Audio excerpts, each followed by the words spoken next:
Mula nang magtagumpay si Manny Pacquiao sa kanyang karera sa boxing, mula sa hirap hanggang sa naging nag-iisang 8 Division World Champion, nagsilbi siyang inspirasyon sa milyon-milyong Pilipino. Dahil dito, dumami ang mga kabataan Pinoy sumubok sa mundo ng boxing, umaasang maiahon din ang kanilang pamilya sa kahirapan. Pero aminado tayo, kulang pa rin talaga ang suporta at oportunidad sa mga paboxing dito sa Pilipinas. Kaya't malaking bagay para sa ating mga Pinoy ang pagkakataong makalaban sa ibang bansa. Kahit pa sabihing pampataba lang ng kartada ng kalaban, hindi natin inaatrasan. Sapagkat ang dugong Pilipino hindi uurong sa hamon.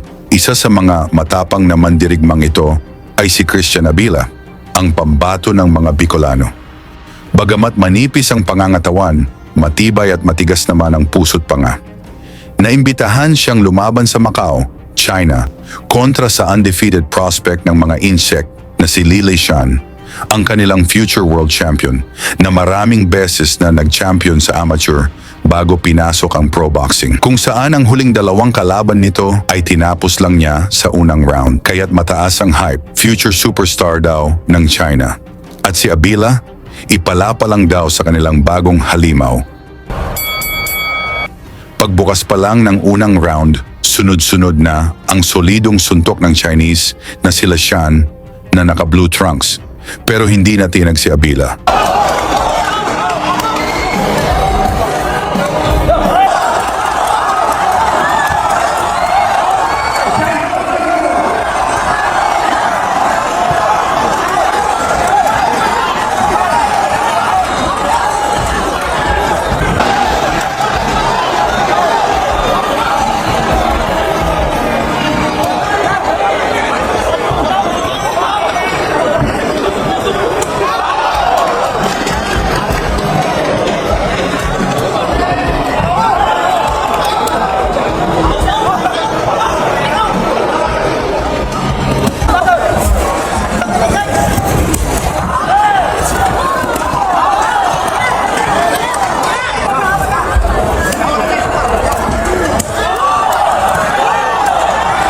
Buo ang loob ng kababayan natin kahit nagsisigawan na ang mga fans ng kalaban.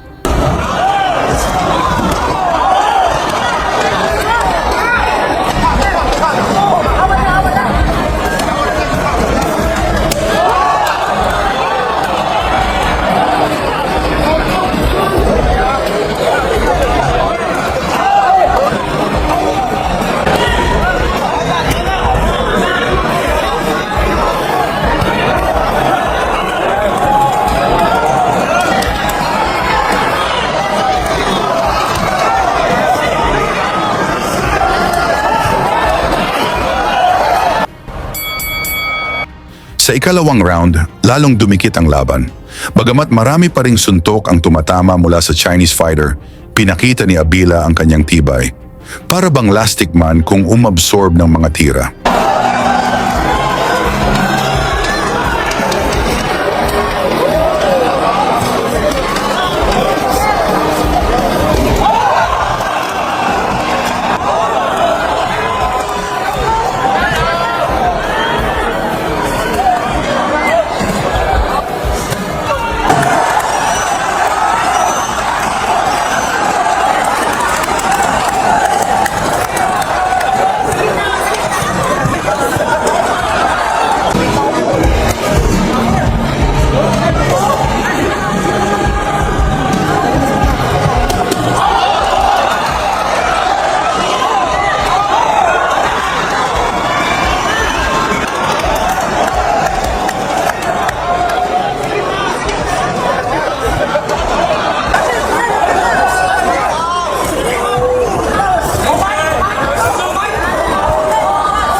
Sa kalagitnaan ng laban, halatang gusto nang tapusin ng Chinese ang Pinoy. Pero nabigla sila sa kunat at resistensya ni Abila. Imbes na bumagsak, lalong lumalaban.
Hanggang sa sumunod na mga rounds, nagsimulang gumanti ang ating kababayan, habang naghihiyawan pa rin ang mga crowd na nag-aabang sa pagbagsak ng ating Pinoy, hindi natinag dito si Abila.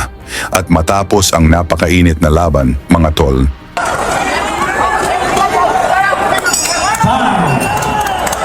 nanalo ang Pinoy na si Christian Abila sa pamamagitan ng majority decision. At ayun, nadungisan ang malinis na record ng kanilang inaasahang future champion. Napakamot na lang sa ulo ang kampo nila siya. Nagsisisi sila kung bakit Pinoy pa ang pili nilang gawing pangmataba. Lagi niyong sundan, huwag magpapahuli. Pag-usapan ni bakbakan, balita niya at laban. Mga Pinoy na di nagpapagapi. Salamat sa mga suporta na lagi nandyan.